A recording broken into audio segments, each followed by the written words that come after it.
ચાલો. Hi friends, good morning. Samved school વતી હું એજી સર આપ સૌનું સ્વાગત કરું છું. હમણાં આપણે છેલ્લે એમાઇન કમ્પાઉન્ડ સંયોજનો આપણે પૂરું કર્યું. આજે આપણે એનું જેઈ નીત લેવાનું છે. બહુ ધ્યાનથી સાંભળજો. તમારી પાસે આ મટીરિયલ છે જ, અને આ મટીરિયલના પ્રશ્નોની આપણે વિગતવાર ચર્ચા કરીએ છીએ. તો તમે જ્યારે પણ વિડિયો લેક્ચર જુઓ ત્યારે તમારી પાસે આ મટીરિયલ રાખવું જરૂરી છે. આપણે મટીરિયલના એક એક પ્રશ્નો સોલ્વ કરતા જઈએ છીએ.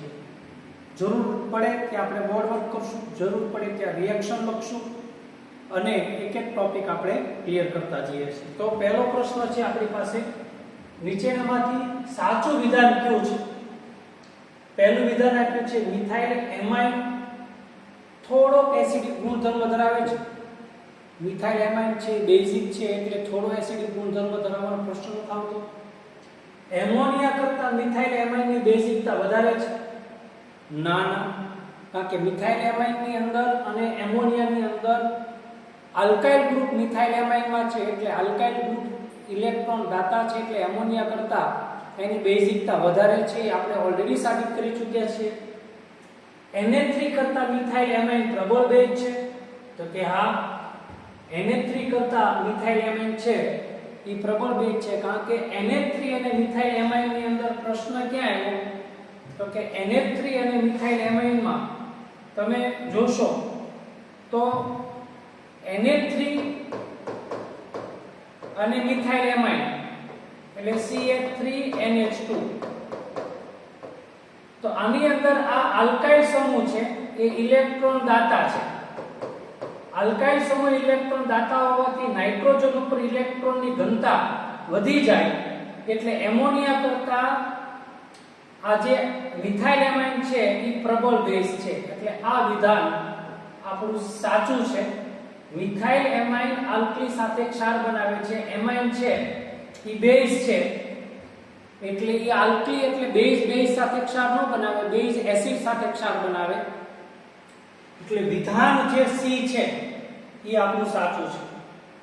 તો આપણે વિધાન સી ક્લિયર કર્યું. હવે બીજો પ્રશ્ન જોઈએ. નીચેનામાંથી કયું નાઇટ્રોજન સંયોજન હોફમેન પ્રક્રિયા આપશે?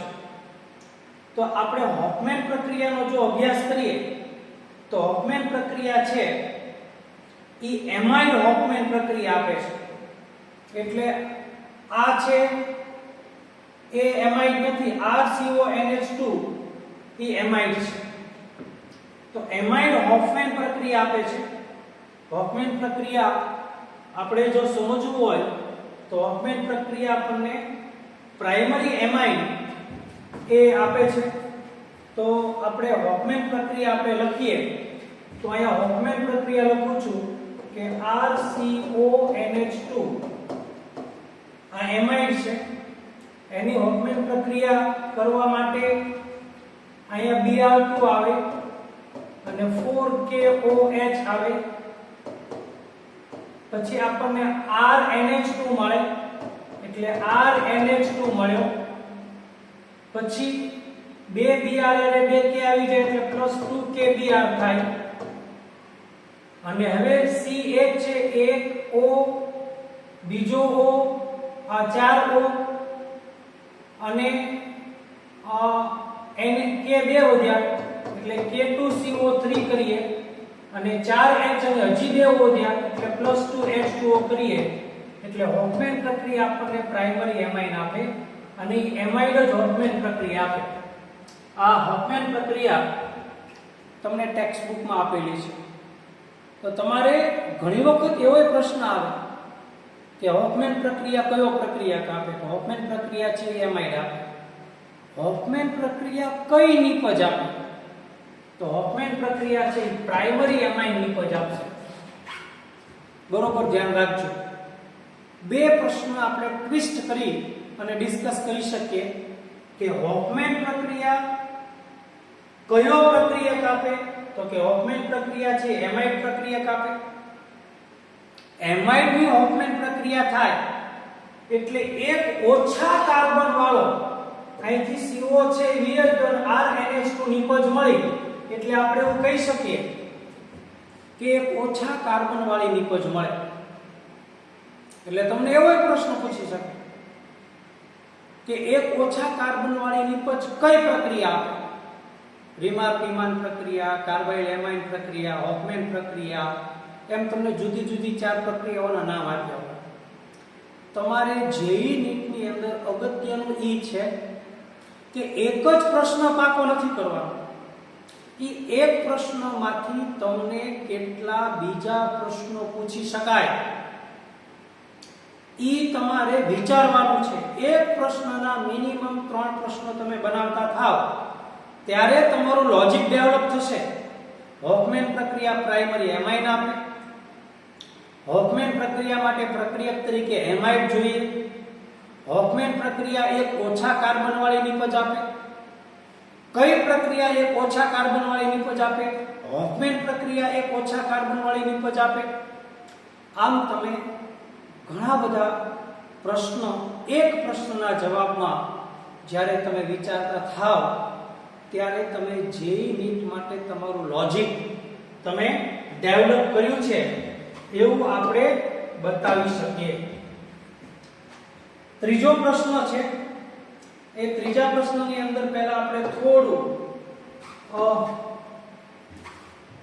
પ્રશ્નને સહેજ નાના સ્વરૂપે સમજીએ. તો ત્રીજો પ્રશ્ન છે એ આપણી પાસે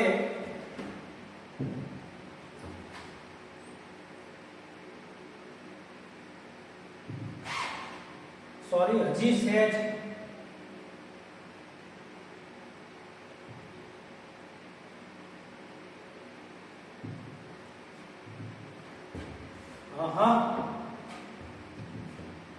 અહીંથી વાંચીએ.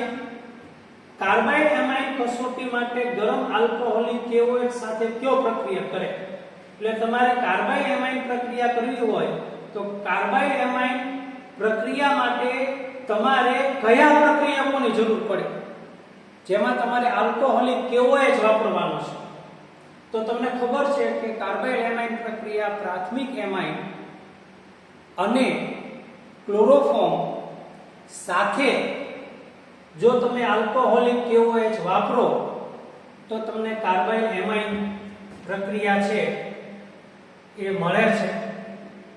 તો હવે આપણે કદાચ મોટો પ્રશ્ન કરીએ તો કાર્બાઇલ એમાઇન કોની સાથે ગરમ કરવાથી અથવા કયો પ્રક્રિયક વાપરીએ તો કોઈ પણ પ્રાથમિક એમાઇન અને ક્લોરોફોર્મ આપણે વાપરીએ તો આપણને કાર્બાઇલ એમાઇન પ્રક્રિયા આપે. ક્લોરોફોર્મ અને ચાંદીનો ભૂકો નહીં, પ્રાથમિક એમાઇન અને આલ્કાઇલ હેલાઇડ નહીં, મોનો આલ્કાઇલ એમાઇન અને ટ્રાઇક્લોરોમિથેન નહીં.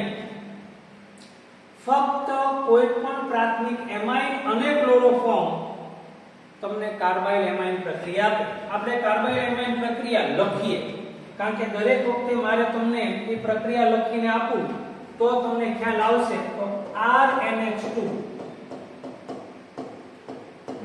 CHCl3 3KOH. જવાબની અંદર R, N અને C આવી જાય એટલે RNC આઇસોસાયનાઇડ નિપજ મળે. પછી આ 3KRA3Cl આવી જાય એટલે +3KCl અને પછી વધે છે આ 3H, 4H અને 2 6H અને 3O એટલે +3H2O. આ તમને કાર્બાઇલ એમાઇન પ્રક્રિયા છે. અને આગળ પ્રશ્ન એવો આવી શકે કે કાર્બાઇલ એમાઇન પ્રક્રિયા કઈ નિપજ આપે? તો કાર્બાઇલ એમાઇન પ્રક્રિયા આઇસોસાયનાઇડ નિપજ આપે છે. કાર્બાઇલ એમાઇન માટે પ્રાથમિક પ્રક્રિયકો કોણ જોઈએ? તો કોઈ પણ પ્રાઇમરી એમાઇન અને ક્લોરોફોર્મ એ એના પ્રાથમિક પ્રક્રિયકો છે જેની પ્રક્રિયા આલ્કોહોલિક KOH સાથે કરવામાં આવે તો તમને દુર્ગંધ મારતો પદાર્થ આઇસોસાયનાઇડ મળે છે. સાથે તમે સમીકરણને બેલેન્સ કરવા માટે 3KCl અને 3H2O પણ લખી શકો છો. તો આ ક્લિયર થઈ ગયું. પ્રશ્ન નંબર 4. પ્રાથમિક, દ્વિતીયક, તૃતીયક ઇથાઇલ એમાઇન અને NH3 ના બેઝિક ગુણધર્મોનો ઉતરતો ક્રમ કયો? હવે જો ઇથાઇલ એમાઇન આ શબ્દ યાદ રાખજો. મેં તમને એક સૂત્ર આપ્યું હતું મિથાઇલ વિસ્થાપિત એમાઇન અને ઇથાઇલ વિસ્થાપિત એમાઇન નો ઉતરતો ક્રમ. તો મિથાઇલ વિસ્થાપિત એમાઇન ની અંદર મેં તમને 213 આપ્યું હતું અને ઇથાઇલ વિસ્થાપિત એમાઇન ની અંદર મેં 231 આપ્યું હતું. યાદ કરો. એટલે સૌથી પ્રબળ દ્વિતીયક, એની કરતા નિર્બળ તૃતીયક અને એની કરતા નિર્બળ પ્રાથમિક, પછી છેલ્લે એમોનિયા.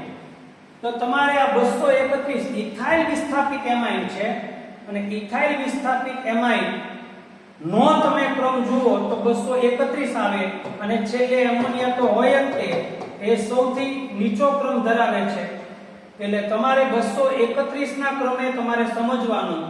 તો સૌથી પહેલા દ્વિતીયક આવે, પછી તૃતીયક આવે, પછી પ્રાથમિક આવે અને પછી એમોનિયા આવે. એટલે આપણો ડી જવાબ સાચો થાય.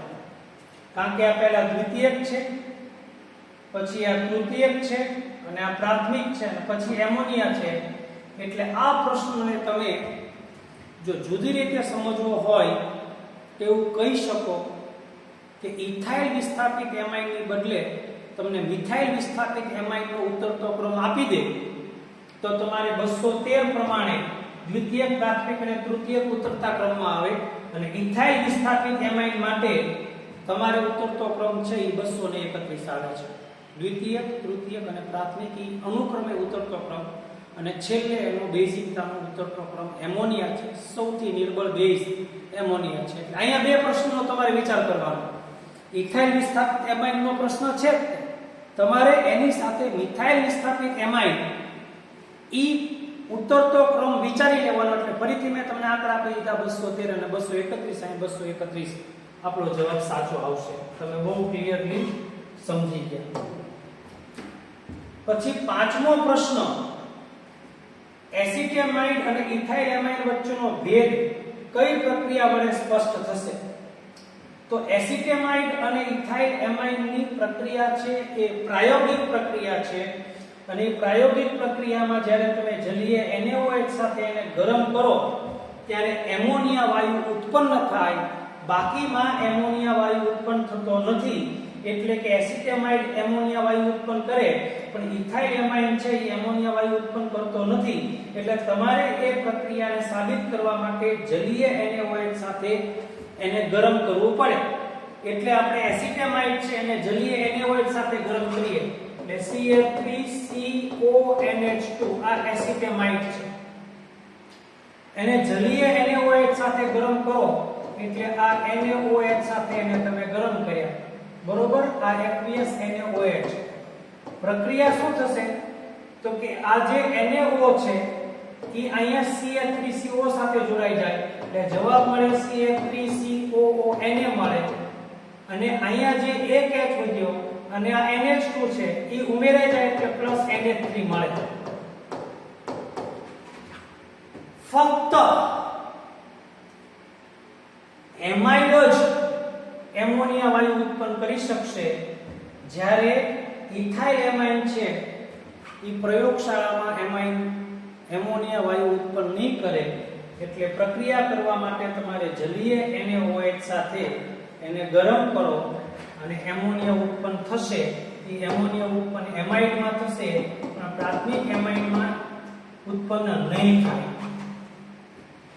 આ બધું જ વર્ણન તમને સોલ્યુશનમાં આપ્યું છે પણ સોલ્યુશનમાં વર્ણન વાંચો એની કરતા તમે એક એક પ્રશ્ન મારી સાથે સમજતા જાઓ, જોતા જાઓ, વિડિયો પણ જોતા જાઓ, પછી તમારે લગભગ સોલ્યુશનની જરૂર ન પડે. સોલ્યુશન એ તમારે ક્યારે ભૂલી ગયા હોય અને વિડિયો લેક્ચર ન જોવો હોય તો તમને સોલ્યુશન છે હેલ્પ કરે. બાકી વિડિયો લેક્ચર જોવો તો વિડિયો લેક્ચરમાં હું તમને બધું સોલ્વ કરાવું છું. એટલે તમારે સોલ્યુશનને સાચવવા માટે રાખો, બાકી આની આરે જરૂર નથી. ક્લિયર? પછી ક્વેશ્ચન નંબર 6 આપણે સમજીએ છીએ. તો ક્વેશ્ચન નંબર 6 સમજવા માટે આપણે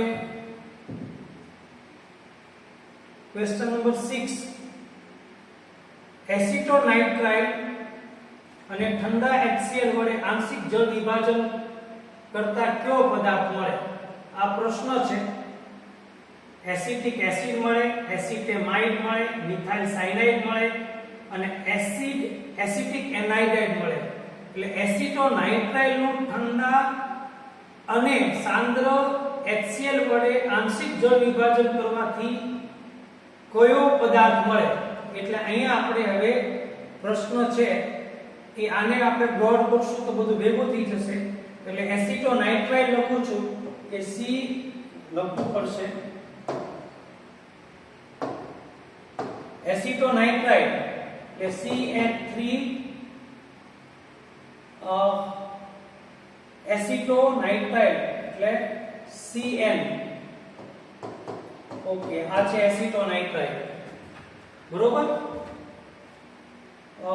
ઓકે, એસિટિક નાઇટ્રાઇલ અથવા એસિટોનાઇટ્રાઇલ એનું તમે આંશિક જળ વિભાજન કરો એટલે H2O સાથે પ્રક્રિયા કરો, બરોબર. તો આપણને કયો પદાર્થ મળે? એસિટિક એસિડ, એસિટેમાઇડ, મિથાઇલ સાયનાઇડ કે એસિટિક એનહાઇડ્રાઇડ? તો એસિટેમાઇડ એમાઇડ મળશે, કારણ કે આનું જળ વિભાજન કરો એટલે તમે પ્રક્રિયા HCl સાથે પણ કરવાની છે. એટલે HCl સાથે પ્રક્રિયા કરો તો CH3CHO, એટલે આપણને આ જે O છે આમાંથી H અને O છે એ અહીંયા આવી જાય એટલે આપણને જવાબ મળે CH3CHO. એટલે આપણને એસિટેમાઇડ મળે. આ પ્રક્રિયામાં આપણને એસિટેમાઇડ મળ્યું, જળ વિભાજન કર્યું CH3CHO એસિટોનાઇટ્રાઇલ જળ વિભાજન કર્યું એટલે તમારે લાગી ગયું CHO થઈ ગયું અને વધ્યું. ઓકે, આ પ્રક્રિયામાં ભાગ નથી લેતો એટલે તમારે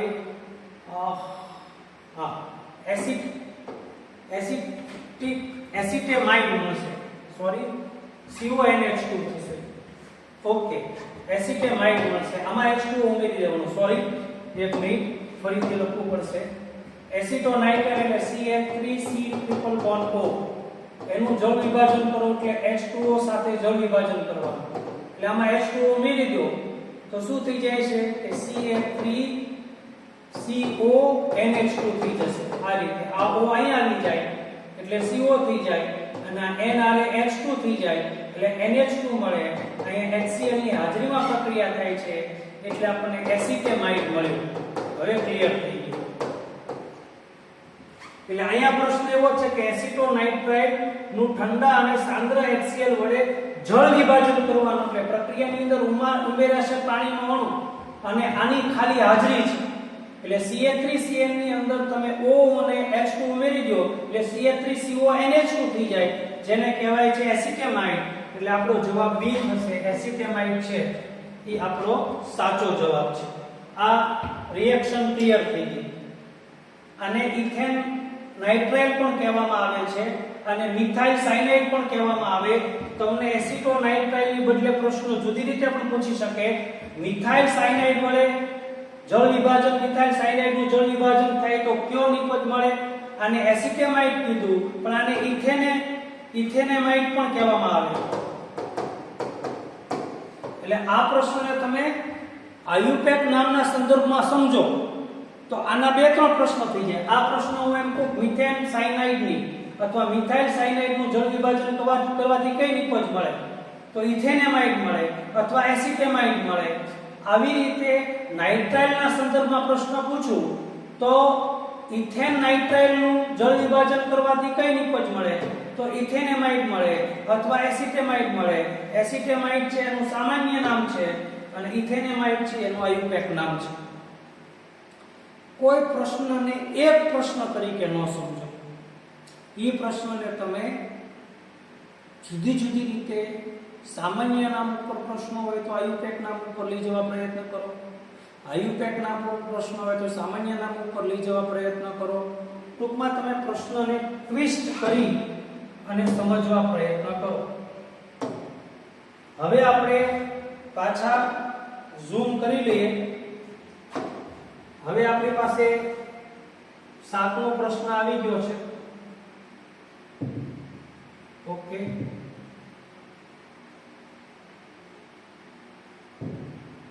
ઓકે. 7મો પ્રશ્ન, આ પ્રશ્નની ચર્ચા કરીએ છીએ. જ્યારે એનિલિનની કડવી પદાર્થના તેલ સાથે પ્રક્રિયા કરવામાં આવે, એટલે કડવી પદાર્થના તેલનું સૂત્ર તમને આપ્યું છે બેન્ઝાલ્ડિહાઇડ, અને એની સંઘનન પ્રક્રિયા થાય એટલે બે જોડાય અને બેન્ઝીનનું વ્યુત્પન્ન મળે છે. એ કયા નામે ઓળખાય છે? એટલે પહેલા તો આપણે પ્રક્રિયા કરવી પડશે. બેન્ઝાલ્ડિહાઇડ અને એનિલિનની સંઘનન પ્રક્રિયા કરીએ આપણે. તો બેન્ઝાલ્ડિહાઇડ અને એનિલિનની સંઘનન પ્રક્રિયા કરી અને પછી આપણે નિપજ લઈએ તો એ આપણે જોઈ લઈએ કે શું આપણને નિપજ આપે છે. અહીંયા આપણે લખીએ છીએ બેન્ઝાલ્ડિહાઇડ CHO, એની પ્રક્રિયા આપણે એનિલિન સાથે કરીએ એટલે H2N, એનિલિન સાથે એની પ્રક્રિયા થાય. આ છે બેન્ઝાલ્ડિહાઇડ, આ છે એનિલિન. અહીંથી તમે H2O નિર્જલીકરણની પ્રક્રિયા કરો એટલે તમને નિપજ મળે બેન્ઝીન રિંગ સાથે CH જોડાયેલું છે અને એની હારે ડબલ બોન્ડ થી N જોડાય અને આ બેન્ઝીન રિંગ છે. આ સંઘનન પ્રક્રિયા થઈ. હવે આનું નામ શું છે? તો આનું નામ છે સ્ટીફનોબેઝ છે. બરોબર? આ છે બેન્ઝાઇલ એનિલિન છે, આનું નામ છે બેન્ઝાલ એનિલિન, આનું નામ છે. આને નામ આપવું હોય તો બેન્ઝાલ એનિલિન કહેવામાં આવે છે અને એનું જે વ્યવહારિક રીતે નામ છે એ સ્ટીફનોબેઝ છે. એટલે આપણને નિપજ મળે સ્ટીફનોબેઝ.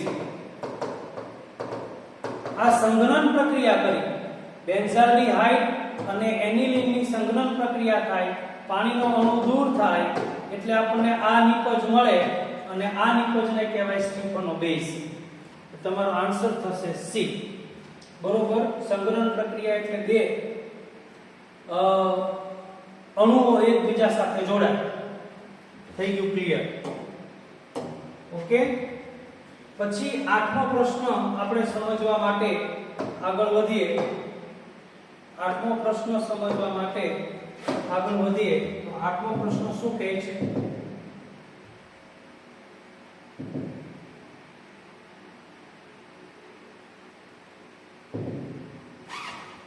ઇલેક્ટ્રોન અનુરાગી પ્રક્રિયા માટે એનિલિન ઇલેક્ટ્રોન અનુરાગી વિસ્થાપન સક્રિયકૃત પ્રક્રિયા માટેની પ્રણાલી છે. એનિલિનને એસિટિક એન્હાઇડ્રાઇડ સાથે ગરમ કરવામાં આવે તો આ ચાર નિપજ છે. આ ચાર નિપજમાંથી આપણને કઈ નિપજ પ્રાપ્ત થાય? બરોબર? 3 એમિનો એસિટોફિનોન છે, એક બેન્ઝીન છે, એક 2 એમિનો એસિટોફિનોન છે અને એક એસિટેમાઇડ છે.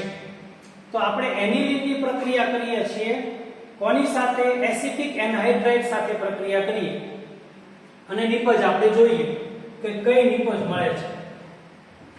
તો એનિલિનની આપણે એસિટિક એન્હાઇડ્રાઇડ સાથે પ્રક્રિયા કરીએ તો આ છે એનિલિન NH2. એની એસિટિક એન્હાઇડ્રાઇડ સાથે પ્રક્રિયા કરીએ તો CH3CO CO અને CH3. આ છે એસિટિક એન્હાઇડ્રાઇડ.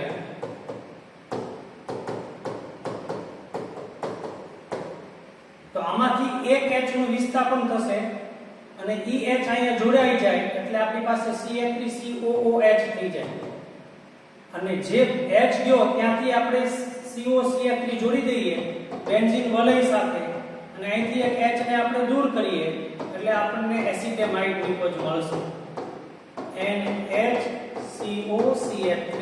એટલે આપણે નિપજ મળે એસિટેમાઇડ. આપણો જવાબ છે આ રહ્યો D, એસિટેમાઇડ.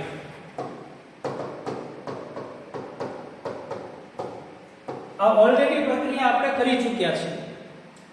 તમને ખબર છે કે જ્યારે તમે એનિલિનનું બ્રોમિનેશન કરો ત્યારે ઓર્થોપેરાની નિપજ મળે, પણ જો એક વિસ્થાપિત બ્રોમિન જોતો હોય તો તમે પહેલા એનિલિનનું એસિટેમાઇડ કરવાનું, એસિટેમાઇડનું પછી બ્રોમિનેશન કરો એટલે પેરાબ્રોમો એસિટેમાઇડ એસિટેમાઇડ મળે અને પછી એમાંથી તમે જળ વિભાજન કરો એટલે એસિટિક એસિડ બહાર થઈ જાય અને એનિલિન અને 4 બ્રોમો એનિલિન નિપજ મળે. આ એસિટેમાઇડ આપણે પ્રક્રિયામાં વચ્ચે લાવેલા છીએ. મેં તમને આખી પ્રક્રિયા યાદ દેવડાવી દીધી. તો હારે તમારે આ ચેપ્ટરનું જેઈ નીટ સમજતા પહેલા એક વખત આ ચેપ્ટરના બધા જ વિડિયો લેક્ચર જોઈ લેવા જોઈએ. પછી આખું ચેપ્ટર તમારા માઇન્ડમાં ક્લિયર થઈ જાય અને પછી તમે એનું જેઈ નીટ સમજો તો હું માનું ત્યાં સુધી તમને જરાય પ્રશ્ન ન થાય. હવે આપણે પ્રશ્ન નંબર સમજીએ છીએ 9.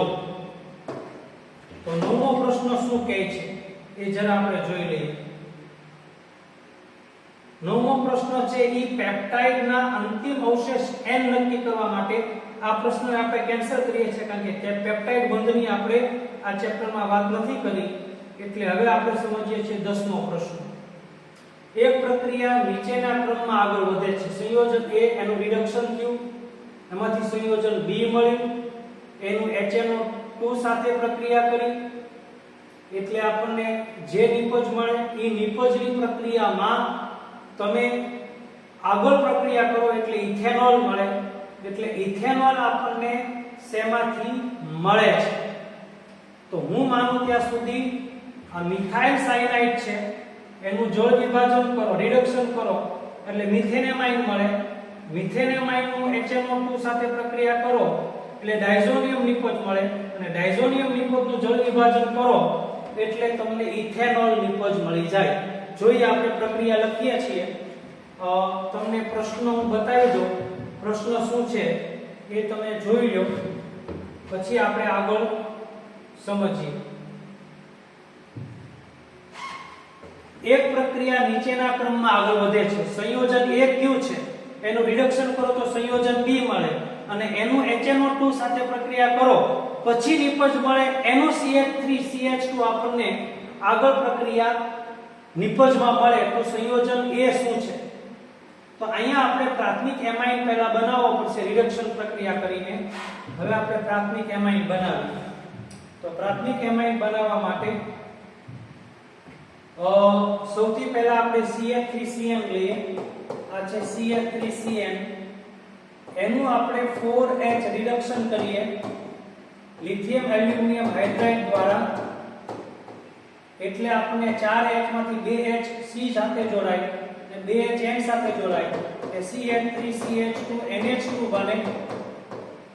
હવે આનું તમે NaNO2 અને 2HCl સાથે પ્રક્રિયા કરો એટલે -NaCl કરવાનું અને -2H2O કરો એટલે આપણને CH3CH2N2Cl મળે એટલે ઇથાઇલ ડાયઝોનિયમ ક્લોરાઇડ મળે. આ ઇથાઇલ ડાયઝોનિયમ ક્લોરાઇડ નું પછી તમે જળ વિભાજન કરો તો OH છે એ અહીંયા આવી જાય એટલે CH3CH2NOH મળે. પછી N2 છૂટો પડી જાય વાયુ સ્વરૂપે અને ClCH આવી જાય એટલે +HCl મળે. તો આ પ્રક્રિયામાં આપણને આલ્કોહોલ મળે છે. પણ જો બેન્ઝીન વલય હોય એટલે કે એનિલિન હોય તો એનિલિનની અંદર આ પ્રક્રિયા આગળ વધારવામાં આવે તો તમને અંતિમ નિપજ છે એ ફિનોલ નહીં મળે. કારણ કે એનિલિનમાંથી બેન્ઝીન ડાયઝોનિયમ ક્લોરાઇડ બને છે. એ બેન્ઝીન ડાયઝોનિયમ ક્લોરાઇડ મધ્યમવર્તી પ્રક્રિયક તરીકે આગળની પ્રક્રિયા કરવા માટે ઝડપથી એનો ઉપયોગ કરવો પડે છે. એટલે તમારે આ જે ઇથેન નાઇટ્રાઇલ છે અથવા મિથાઇલ સાયનાઇડ છે એનું તમે રિડક્શન કરો એટલે એનું તમે રિડક્શન કર્યું એટલે ઇથેનેમાઇન મળ્યો. એનું HNO2 સાથે પ્રક્રિયા કરવાની છે એમ તમને કીધું છે. પણ NaNO2 2HCl સાથે પ્રક્રિયા કરો એટલે નાઇટ્રસ એસિડ સાથે જ પ્રક્રિયા કરી કહેવાય.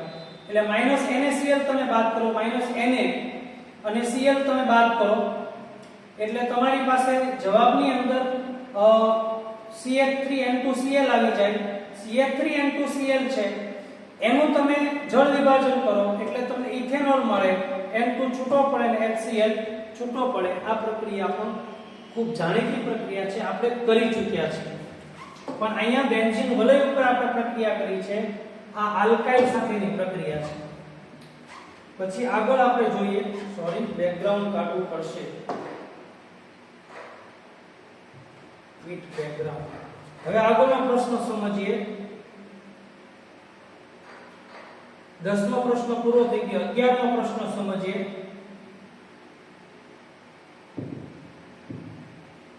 ઓકે,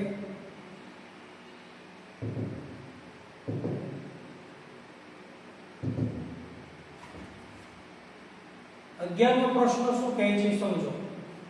પ્રાથમિક એમાઇન અને ક્લોરોફોર્મના મિશ્રણને ઇથેનોલ યુક્ત KOH ની હાજરીમાં ગરમ કરવામાં આવે તો નીચેનામાંથી કયું સંયોજન મળશે? તો આપણને આલ્કાઇલ સાયનાઇડ નિપજ મળશે, કારણ કે આ પ્રક્રિયા છે એ કાર્બાઇલ એમાઇન પ્રક્રિયા છે. એટલે પ્રાથમિક એમાઇન અને ક્લોરોફોર્મના મિશ્રણને ઇથેનોલ યુક્ત KOH ની હાજરીમાં પ્રક્રિયા કરવામાં આવે એટલે કાર્બાઇલ એમાઇન પ્રક્રિયા છે. એ કાર્બાઇલ એમાઇન પ્રક્રિયાને આપણે લખીએ છીએ પ્રાથમિક એમાઇન સાથેની પ્રક્રિયા. હું આમાં જ તમને બોર્ડ ઉપર જગ્યા છે એટલે લખી દઉં છું એટલે બોર્ડ મોટું રહે. પ્રાથમિક એમાઇન એટલે RNH2, આ છે પ્રાથમિક એમાઇન, બરોબર. એની ક્લોરોફોર્મ સાથે એટલે CHCl3 સાથે પ્રક્રિયા કરો અને 3 KOH લેવાના. સમીકરણને બેલેન્સ કરવા માટે આપણે જાણીએ છીએ. પછી આપણને RNC નિપજ મળે એટલે RNC આઇસોસાયનાઇડ નિપજ મળે. પછી આ Cl3 છે એ 3K આવી જાય એટલે પ્લસ 3KCl થાય અને 3O અને આ 3H એક આ ચોથો H ના બે 6H એટલે 3O ને 6H હોય એટલે 3H2O થાય. એટલે આપણને આઇસોસાયનાઇડ નિપજ મળી. તમારો જે પ્રશ્ન છે એ કયો થાય? Alkyl isocyanide. આ છે આલ્કાઇલ આઇસોસાયનાઇડ આપણને નિપજ મળે. પ્રશ્ન એવો આવે કે આલ્કાઇલ આઇસોસાયનાઇડ નિપજ કઈ પ્રક્રિયા આપે? તો કાર્બાઇલ એમાઇન પ્રક્રિયા છે એ હંમેશા આલ્કાઇલ આઇસોસાયનાઇડ નિપજ આપે. દુર્ગંધ મારતો આ પદાર્થ છે એટલે કઈ પ્રક્રિયામાં દુર્ગંધ મારતો પદાર્થ ઉત્પન્ન થાય? તો કાર્બાઇલ એમાઇન પ્રક્રિયામાં દુર્ગંધ મારતો પદાર્થ આલ્કાઇલ આઇસોસાયનાઇડ ઉત્પન્ન થાય છે. એમ એક પ્રશ્નને તમે જુદી જુદી રીતે 3 રીતે સમજો તો જ એનો ઉકેલ આવે. આ પ્રાથમિક એમાઇન, એની ક્લોરોફોર્મ સાથે પ્રક્રિયા, ઇથેનોલ યુક્ત 3 KOH સાથે પ્રક્રિયા કરો, RNC જોડાય, પછી 2H એક ત્રીજો H અને ત્રીજો H, 6H અને 3O એટલે 3H2O, આ 3K અને 3Cl અને 3KCl. આ સમીકરણ બેલેન્સ છે, આપણે સૌ જાણીએ છીએ.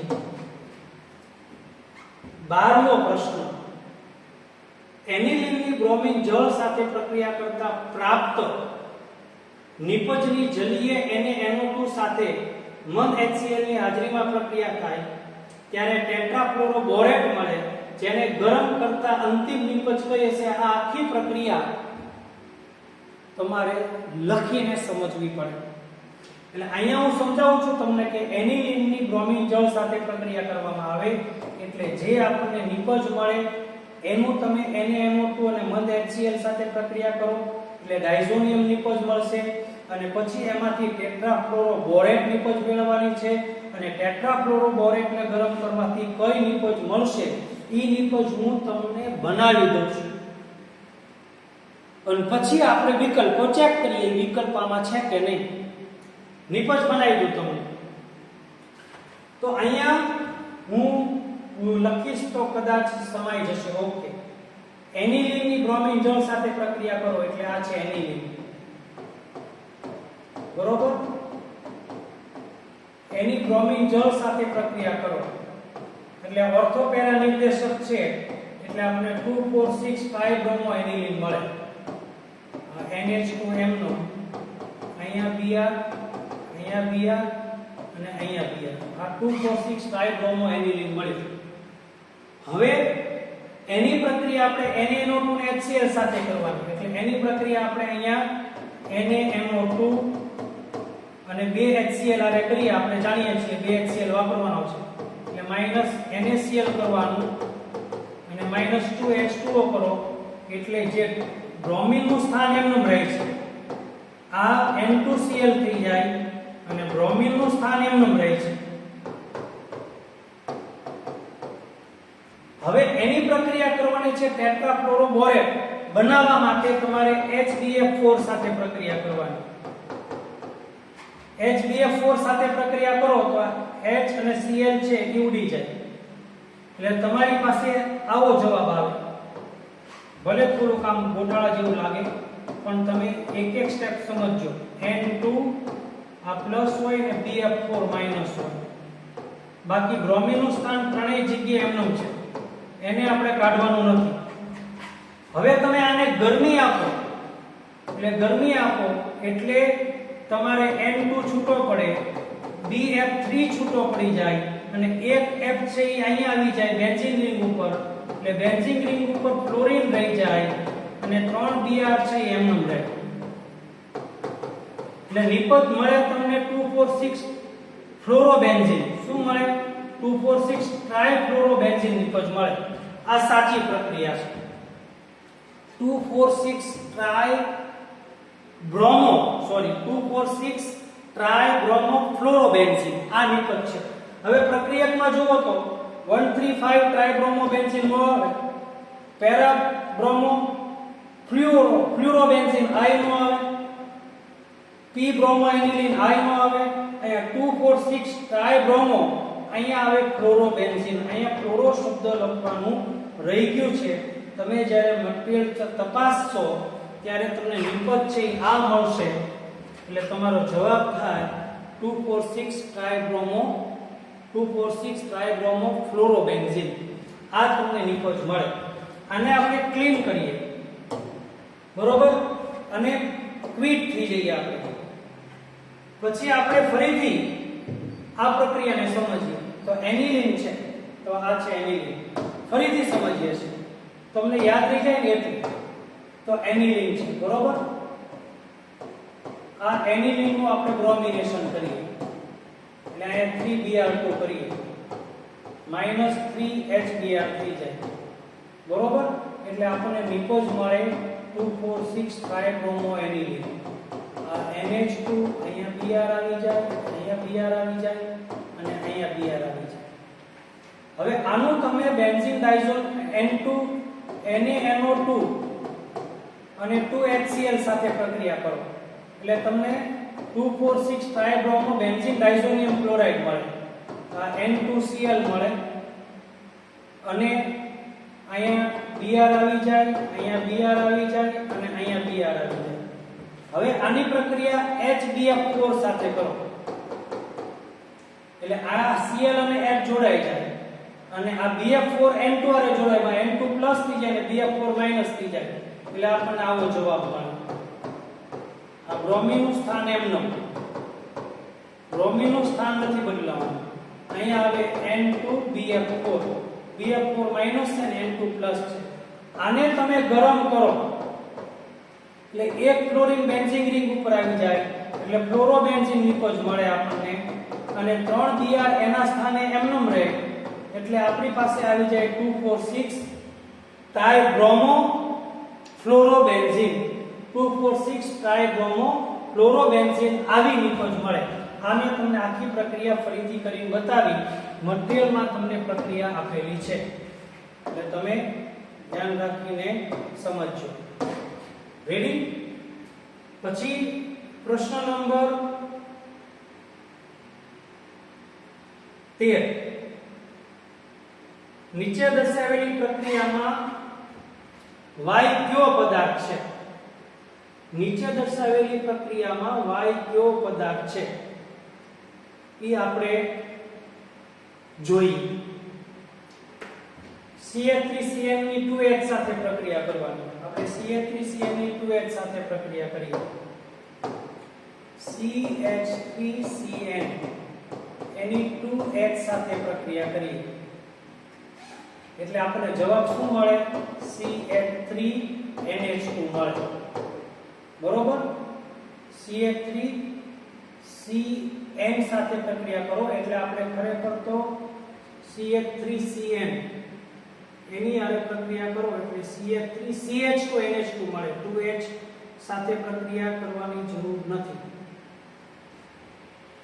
ઓકે, CH3CH2NH2 આમાં 2H ની બદલે 4H જ લેવા પડે, નહીતર તમને જવાબ ન મળે. એટલે અહીંયા આપણે આને ઉડાડી દઈએ અને 4H કરીએ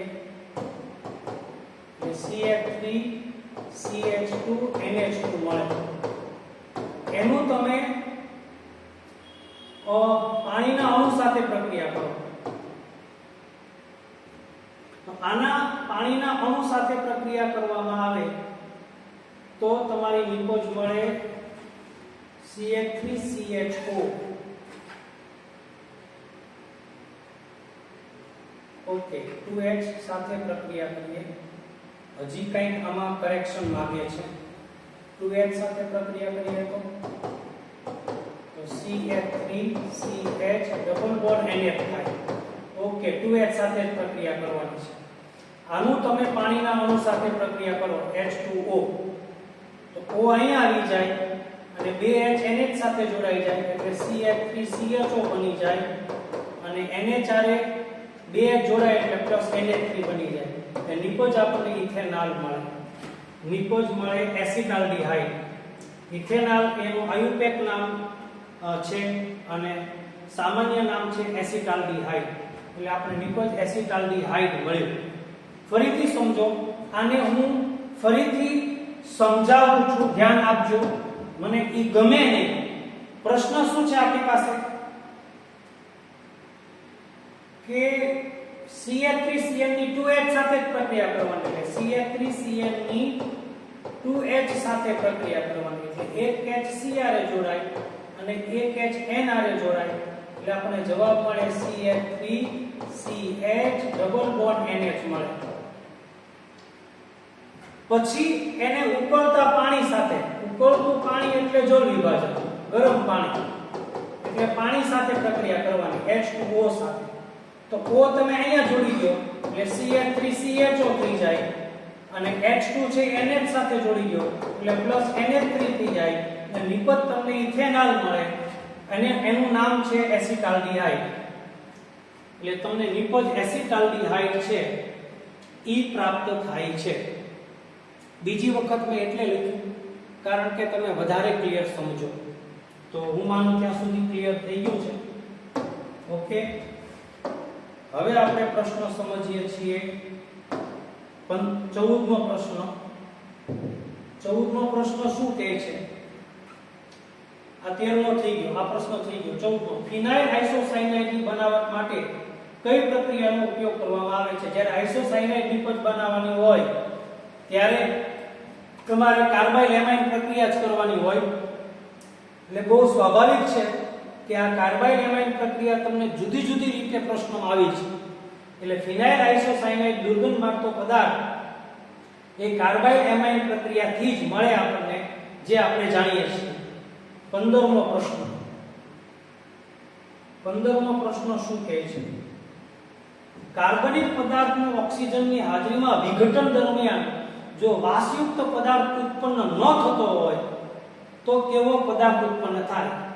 જો કાર્બનિક પદાર્થનું ઓક્સિજનની હાજરીમાં, એટલે વિઘટન કરવાનું છે ઓક્સિજનની હાજરીમાં, બરોબર?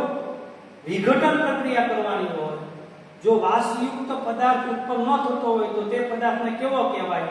તો ઈ પદાર્થને તમે જવાબમાં વાંચો તો સડો કહેવામાં આવે છે. સડો શું કરવા કહેવામાં આવે છે?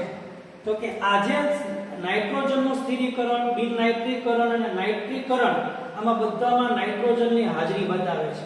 આ નાઇટ્રોજનની હાજરીમાં એની બેક્ટેરિયાના કારણે થાય. જ્યારે સડો છે ને એ ઓક્સિજનની હાજરીમાં થાય એટલે વર્ણનની અંદર ઓક્સિજનની હાજરીમાં થતી પ્રક્રિયા સડો હોય અને બેક્ટેરિયાની હાજરીમાં થતી પ્રક્રિયા એટલે નાઇટ્રોજનનું કામ છે બેક્ટેરિયાનું સ્થાપન કરવાનું. એટલે જ્યારે કોઈ પ્રક્રિયામાં નાઇટ્રોજન જોડાય ત્યારે હંમેશા એ બેક્ટેરિયાનું સ્થાપન કરે. એટલે બેક્ટેરિયાની હાજરીમાં થતી બાકીની 3 પ્રક્રિયા છે. સડો એક જ ઓક્સિજનની હાજરીમાં થતી પ્રક્રિયા છે. તો આપણે 5 પ્રશ્નોની બહુ પદ્ધતિસર ચર્ચા કરી છે. તો હું માનું ત્યાં સુધી તમે 15 પ્રશ્નોની ચર્ચા કરી છે. તમે 15 પ્રશ્નો મટીરીયલમાંથી વાંચીને જવાબની પ્રેક્ટિસ મોઢે કરજો અને મેં તમને જે રીતે સોલ્યુશન સમજાવ્યું છે તે 15 પ્રશ્નોનું સોલ્યુશન તમારે આજ સાંજ સુધીમાં મને હોમવર્કમાં મોકલવાનું છે. Thank you very much.